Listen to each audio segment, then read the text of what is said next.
Hello students, आज अपन लोग start करेंगे new lectures of series homeopathic pharmacy का। होम्योपैथिक फार्मेसी जो है ये फर्स्ट ईयर का सब्जेक्ट होता है बीएचएमएस का, जिसमें एनाटमी, फिजियोलॉजी एंड फार्मेसी आता है। ठीक है ना। होम्योपैथिक फार्मेसी जो है इसे स्टार्ट करने के लिए या इसे पढ़ने के लिए हमें कौन सी बुक यूज़ करनी चाहिए, ये मैं आपको बताता हूँ। मोस्ट इम्पॉर्टेंट दो बुक हैं। एक है मंडल एंड मंडल का बुक आता है, ठीक है ना, और दूसरा है डीडी बैनर्जी। ये दो इम्पॉर्टेंट बुक्स होती हैं जिसको होम्योपैथिक फार्मेसी में अच्छा कंप्लीट नॉलेज चाहिए, बेसिक कॉन्सेप्ट चाहिए, उसे रीच चाहिए हो स्टूडेंट को गेन करना है, तो ये मंडल एंड डीडी बैनर्जी के बुक को पढ़ सकता है और पढ़कर बेसिक कॉन्सेप्ट और नॉलेज को गेन कर सकता है। ठीक है ना। मैं एक चीज़ बताना चाहता हूँ, बहुत सारे स्टूडेंट्स मुझे मिलते हैं, मैं क्लिनिकल प्रैक्टिस में मिलते हैं और बहुत सारे स्टूडेंट्स भी मुझे मिलते रहते हैं, और मैं उनमें ऑब्ज़र्व किया है कि उनके माइंड में होम्योपैथिक फार्मेसी के लिए कोई स्पेसिफिक स्पेस नहीं होता है। उनका थॉट्स ऐसा होता है कि इसे हमें पढ़ना है, फर्स्ट ईयर में पढ़ लें और पढ़ के एग्ज़ाम पास कर लें और फर्स्ट ईयर क्लियर कर लें, और ज़्यादा फोकस वो एनाटमी एंड फिजियोलॉजी में देते हैं। मैं बोलता हूँ एनाटमी एंड फिजियोलॉजी में भी उतना ही इंपॉर्टेंस है जितना आपको होम्योपैथिक फार्मेसी में भी उतना ही इंपॉर्टेंस देना चाहिए, क्योंकि होम्योपैथिक फार्मेसी जो है ये भी एक मोस्ट इम्पॉर्टेंट सब्जेक्ट है होम्योपैथी का।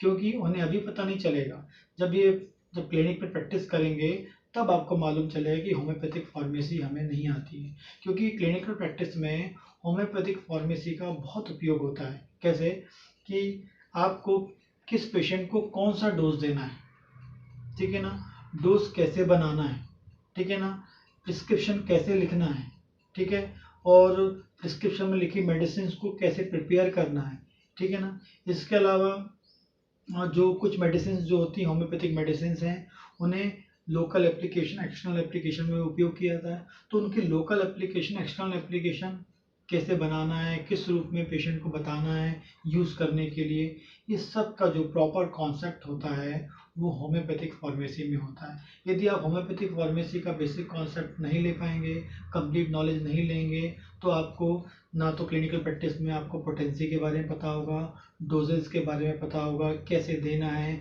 कैसे प्रिस्क्रिप्शन लिखना है, कैसे लोकल एप्लीकेशन में कुछ मेडिसिन को उपयोग करना है, इन सब के बारे में आपको नॉलेज नहीं होगा। इन सब का नॉलेज आप चाहते हैं तो आपको ये होम्योपैथिक फार्मेसी आना चाहिए, जो मेरी क्लिनिकल प्रैक्टिस में बहुत इंपॉर्टेंस रखता है। सेकंड जो होता है, सभी को पता है कि फर्स्ट ईयर पास करना है तो मुझे होम्योपैथिक फार्मेसी आनी चाहिए, तो फर्स्ट ईयर पास करने के लिए भी आपको हेल्प मिलेगी।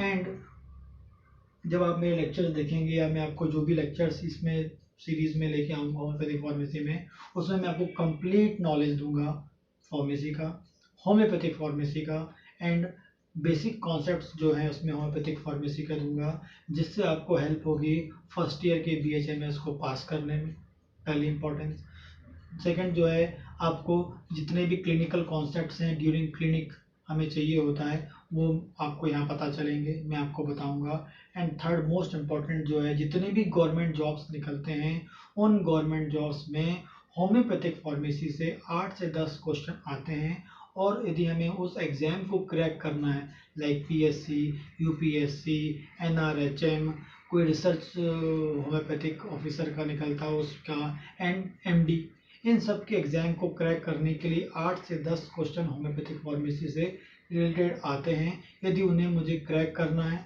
तो मुझे ये होम्योपैथिक फार्मेसी आनी चाहिए। आपको पता होना चाहिए कि कोई भी गवर्नमेंट जॉब में या जो भी एग्ज़ाम होते हैं उस एग्ज़ाम में एक एक क्वेश्चन की इम्पोर्टेंस होती है। तो 8 से 10 क्वेश्चन बहुत सारे क्वेश्चन हैं जो होम्योपैथिक फार्मेसी से आते हैं। यदि आप प्रॉपरली इसे रीड करते हैं, इसे कॉन्सेप्ट को समझते हैं, तो मुझे लगता है कि आपको वो एग्ज़ाम निकालने में भी बहुत हेल्प होगी। तो आप प्रॉपरली मेरे लेक्चर्स देखते रहें और उनसे नॉलेज जो है, कॉन्सेप्ट्स हैं, वो आपके क्लियर होते जाएंगे। ठीक है।